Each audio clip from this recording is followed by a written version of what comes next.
దేవుడు పాపిని ప్రేమిస్తాడు, పాపాన్ని కాదు.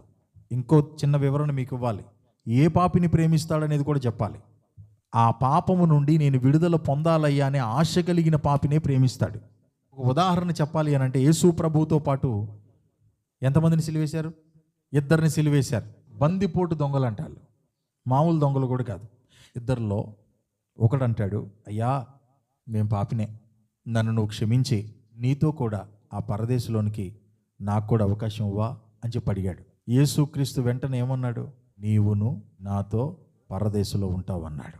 మరి ఆయనతో పాటు ఇంకోడు ఉన్నాడుగా, వాడెవడు? వాడు దొంగే, వాడు పాపే. మరి ఆయనతో పాటు ఉన్న ఇంకో దొంగని చూసి, కుమారుడా నువ్వు నాతో పరదేశంలో ఉంటావు అనలేదే. వీడేంటంటే ఒప్పుకున్నాడు, నేను దొంగనే, నేను దోషినే, నేను పాపినే అయ్యా, నాకు అవకాశం ఇస్తావా అన్నాడు. ఉంటావన్నాడు అంతే దేవుడు. ఇంకొకడు ఏమంటాడు? నువ్వు దేవుని కుమారుడు కదా, నువ్వు విడిపించుకుని మమ్మల్ని కూడా విడిపించవచ్చుగా అన్నాడు. ఎక్స్ట్రా అతికి తెలివి అంటారు దాన్ని.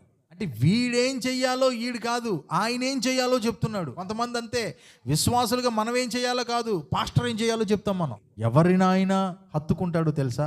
ఈ పాపం నాకు వద్దయ్యా, దీని నుంచి నేను ఇక విడుదల పొందుతానయ్యా, నాకు ఒక అవకాశం అవ్వా అనే పాపి ఉంటాడే, ఆ పాపిని హత్తుకుంటాడు. ఆయనంట పాపం అమెరికా అయినా భలే ఉంది, పంది ముద్దుగా మూతి ఇట్ట అంటా ఉంటే భలే ఉందని చెప్పి ఇసుకలు శుభ్రంగా కడిగి దానికి అన్నం పెట్టి సోఫాలో కూర్చోపెట్టాడు అమెరికాలో.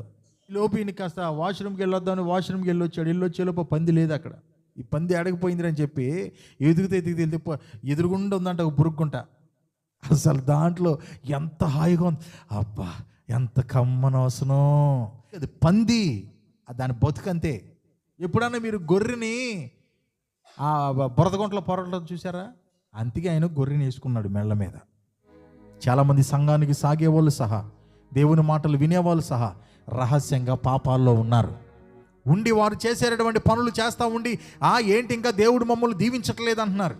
పాపంలో నీవు ఉంటే ఆయన నీలో ఉండలేడు, నీతో ఉండలేడు. దీని నుంచి నన్ను విడిపించయ్యా అన్నప్పుడే ఆయన నీకు చెయ్యందిస్తాడు.